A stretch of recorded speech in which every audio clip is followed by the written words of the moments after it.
You made your big announcement just about a month ago, mid-April, the announcement on your Saturday radio show with Mike Sealski that you'll be retiring as of mid-July. So what led to that decision, Glenn? Why now? Well, I've reached the age where, I think I said this during the announcement, I've reached the age where time is a more important currency to me than money. I mean, I'm not a wealthy man, but I'm in a position where, pension, Social Security, et cetera, I should be able to live okay. And there are a lot of things I want to do before it's too late to do them. There are countries I want to go and visit and states that I've never seen in the United States. My dad is 93. I want to be able to spend time with him when I can. I have 3 little grandsons, 2 of whom live out of state. I want to see them as often as I can. I love the acting that you referenced earlier. I want to do some more writing, and I just want to, as much as I love watching the Eagles on a Sunday, and will continue to, I want to be able to wake up on a Sunday and say to myself, I don't have to eat, shower, get in my car, fight traffic, be there. And by the way, I love doing the pregame show. I don't want to imply that I haven't, but those are long, long days, and I just want to be able to watch the Eagles on TV and not have to think that I have to talk about this later. Just let it wash over me. I haven't been able to just watch games as a fan for so long. I'm looking forward to that. And drinking beer. Well, Glenn, I was going to say, everybody pretty much knows Glen Macnow, the sports guy and the beer guy. That reputation has now come with your business and all. We'll get to that. But it seems a little, probably people know that you've written over a dozen children's books. Yeah. What's that? What were they about in general? And what made you want to do that? So, I've written 6 books, I believe, for adults on Philadelphia sports and on movies. And when my kids were young, I wanted to write something that they might read when they were, 7, 8, 9 years old. A company that I had done some stuff for reached out to me and said they're doing a series of books on sports heroes. Like when I was a kid, I read those books, right? Sports hero Gale Sayers, sports hero, O.J. Simpson. That one probably needs a new chapter or 2, but whatever. And so I wrote a bunch of books for them, one on Charles Barkley, one on Allen Iverson, one on Troy Aikman. Keep that one under your hat. And a bunch of those. And those were fun to do just because I did one interview with the subject, kind of got the life story, wrote about them. The fun about that was writing about what it was like to be Charles Barkley as a kid in Leeds, Alabama, when he got cut from I think it was the freshman basketball team, and practiced by jumping over the steps of his grandmother's porch so that he could become a better jumper, because that's the kind of thing that kids can really identify with. So I wrote a bunch of those. I haven't done those in a little while, but it was a lot of fun. And every once in a while, I still get a letter from a kid doing a class assignment where he checks it out from a library and has to write the author. And that's kind of cool. I enjoy when that happens. That is cool. Hey, you've also done quite a bit of acting over the years. There's a couple of pictures from your recent work. I was kind of disappointed that you didn't wear this wig tonight, Glenn. That would have been cool. That was, I was in, last December, I was in the play Young Frankenstein, based on the movie Young Frankenstein, if you've seen it. And I played the Gene Hackman Hermit in the Woods character, where I had to grow my beard for 6 weeks, but that's not a bad look. I mean, if my wife didn't hate it, I would go back to that. And yes, wear that wig because when you get the camera back to me, well, you can see in the picture on the right, I am proudly follically challenged. But that was fun because I got to be on the stage by myself singing a song for 2.5 minutes. And I had never done that before in my life. I'd sung, but and I had a solo of maybe 20 seconds. But this was me alone on a stage singing. And I was really nervous about that. And it was hard, but that's the part that made it fun. And then if you've seen the movie, the scene with the hermit where I spilled boiling water on his crotch and set his finger on fire with a cigar and all that stuff, that was a very fun role. Will you be doing more acting going forward? Oh, I hope so. I'll be doing more auditioning. That I know. Hopefully it'll lead to more acting. I've checked a few plays, coming down the pike that I would definitely audition for. Cool. Hey, Glenn, we had Ray on just a couple weeks ago, and we were talking about a movie night that you guys have getting going here. Get back to doing that. How's that going to go? So we got a couple things in the pipeline. On June the 5th, we're going to be at the Uptown Theater in Westchester. Ray and I wrote the book together, The Ultimate Book of Sports Movies. And in doing that, we show on these movie nights 8 or 9 short clips, 2 3-minute clips from our favorite sports movies. We talk about how they came to be, the casting, why the scene is important, anything from how the music is, climactic, whatever. And we talk to people in the audience, take questions, and those are a lot of fun. I'm delighted to say that one sold out. Well, actually, there are 6 tickets left in the theater. So if you want to go to uptownwestchester.theater.org and get it right ASAP. So that's coming up. And then in September, on September 18th, which happens to be Ray's birthday, Ray and I are going to appear at the Ardmore Music Theater. We've got a third partner for that one, Joe Conklin.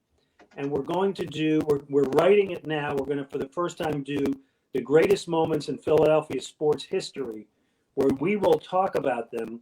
And Joe will be Harry Kalas and Merrill Reese and Gene Hart and all of the great voices, so that we're going to bring it back to life. Wow. Tickets for that one aren't on sale yet. We're still writing it up, but that's going to clear. Put in your calendar September 18th at the Ardmore Music Theater.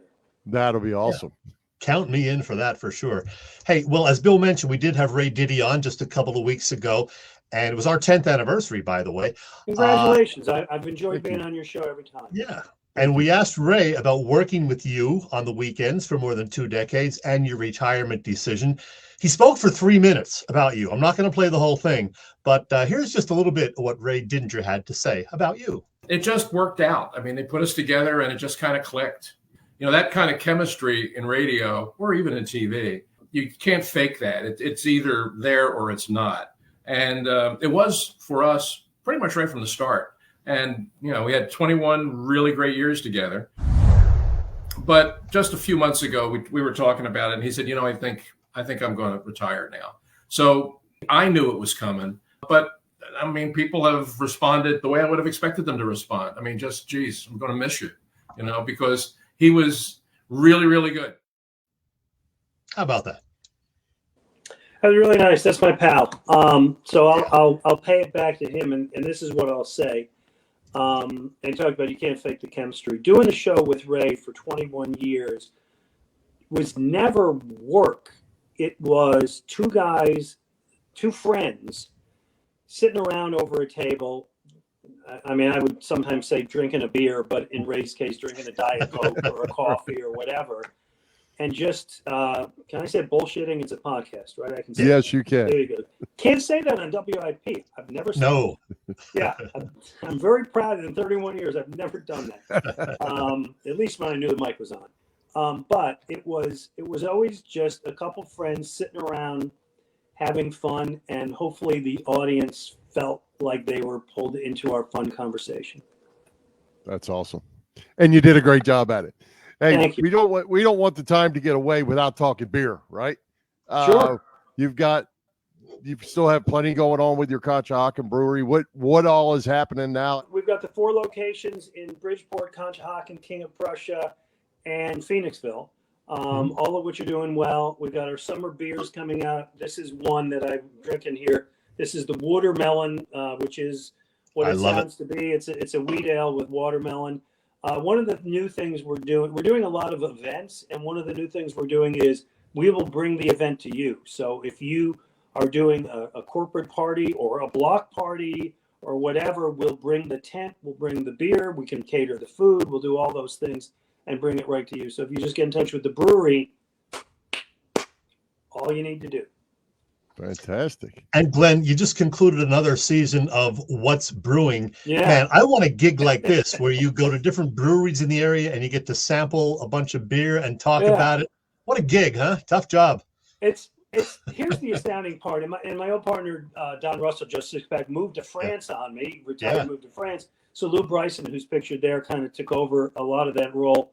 It is astounding to me that we have gotten 9 seasons out of the formatic idea of two fat guys sitting around drinking beer. Next to Seinfeld, it's the least impressive idea for a show ever. Hey, Glenn, Rick commented, favorite show, what's brewing? There you I go. know Rick is a fan of that show, and I appreciate it. Yeah, we really hope, in addition to two fat guys sitting around drinking beer, which is what it is, we really hope to kind of fill people in on fun beers, on fun places to go, on trends. So yeah, I mean, every once in a while you can learn something from that. You know, Glenn, Chet about 4 times a week goes to the local establishments and checks them all out, and he does it for no reason. There you go. I like beer. Imagine. So I will just say this: I'm not Lou Gehrig, but I'm the second luckiest guy in the world, because for the majority of my career, I have gotten paid to go to sporting events, either write or talk about games, and drink beer. And somehow those have been my jobs. And I just know that, like, I'm really fortunate and really lucky to have had that opportunity. You need a Life is Good shirt, don't you? I do. Well, Glenn, I said 20 minutes. Our time is up, but I just wanted to mention that I really loved the great sports debate back in the day. Now. We've talked about that in the past. I know you talked about it at length on your Saturday show. That was great. One last thing, anything special from your time at WIP that you remembered? I know like a lot of news stories broke when you were on the air. Yeah. Any special memory from your time on WIP? Well, some good, some bad. I mean, I was on the air with Anthony Gargano when 9/11 happened, and we were kind of doing that in real time. Fun things I've had the opportunity to broadcast the 2 parades. I quite frankly was hoping there would be more than 2 championship parades, but I got to hold the mic up and broadcast those parades, and that was pretty cool. I will tell you the other, and this will be a tease for this Saturday show. So Mike Sealski suggested to me that I do something every week between now and when I retire, kind of a retrospective. And you mentioned the Great Sports Debate one, which I did last week. Yeah. This coming Saturday, I'll be talking about my favorite show that I ever did, which I was working evenings, and it's the night before they blew up the vet. And what happened, I mean, I'll give you a little bit more than I want to, but it ended up that after the show, because of what we discussed on the show, I went down to the vet, met about 300 listeners there, all impromptu, all kind of that came up during the show, and we did a Irish wake for the vet the night before it went down. More details on that this Saturday. I'll be listening. Well, Glenn, as Chet said, we're out of time. We certainly appreciate you taking time to join us. Happy, busy retirement. I know you're going to have a lot to do. And as a fan of yours, certainly enjoyed all the years of great sports talk. And I know Chet does as well. Here's to you guys. Glenn, I'll see you at the brewery. Take care. All right, be well, fellas. Thanks. Bye-bye.